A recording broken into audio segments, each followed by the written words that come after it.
आज हम एक चतुर खरगोश की कहानी सुनते हैं। आप जानते ही हैं कि जंगल में सभी प्रकार के जंगली जानवर रहते हैं।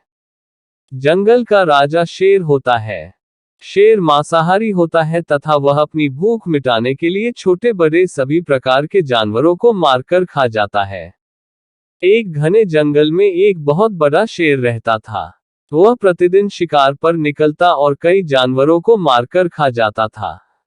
इस कारण जंगल के सभी जानवर डर लगने लगा कि यदि शेर इसी प्रकार शिकार करता रहा तो एक दिन ऐसा आएगा कि जंगल में कोई भी जानवर जीवित नहीं बचेगा।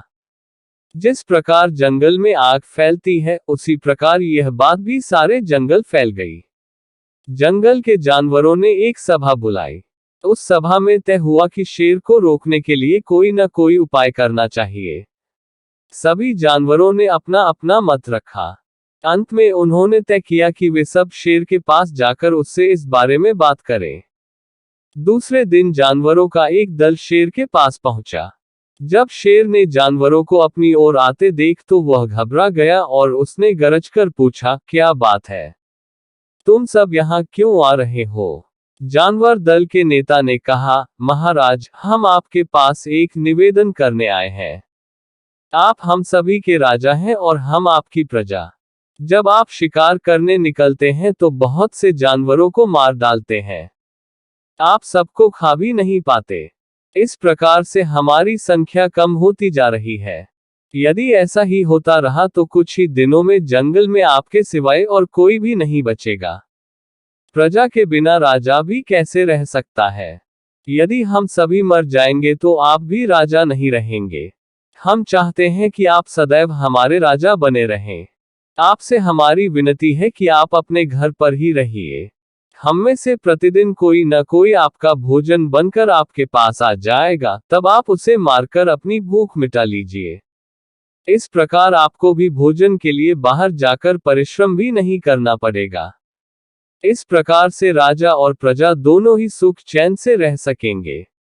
शेर को लगा कि जानवरों की बात में सच्चाई है।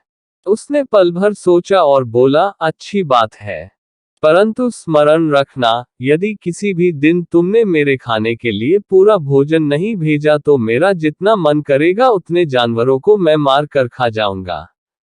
जानवरों के पास तो और कोई चारा नहीं था, इसलिए उन्होंने शेर की शर्त मान ली और अपने अपने घर चले गए।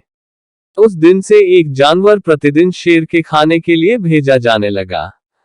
इसके लिए जंगल में रहने वाले सब जानवरों में से एक एक जानवर को बारी बारी से चुना जाता था। कुछ दिन बाद खरगोशों की बारी भी आ गई।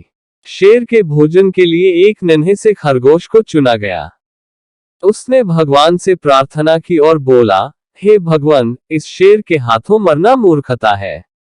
आप ही मेरे जीवन को बचाने का कोई उपाय बताइए जिससे सभी को इस संकट से सदा के लिए छुटकारा भी मिल जाए। वह खरगोश जितना छोटा था उतना ही चतुर भी था।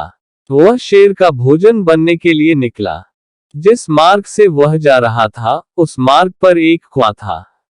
खरगोश ने उस कुएं में झांक कर देखा तो उसे पानी में अपनी परछाई दिखाई दी। भगवान की कृपा से उसे एक योजना सूझी। खरगोश धीरे धीरे इधर उधर घूमते हुए शेर के घर की ओर चल पड़ा। जब वह शेर के पास पहुंचा तो बहुत देर हो चुकी थी। भूख के मारे शेर का बुरा हाल हो रहा था। जब उसने केवल एक छोटे से खरगोश को अपनी ओर आते देखा तो गुस्से से बौखला उठा और गरजकर बोला, तुम्हें इतना समय क्यों लगा?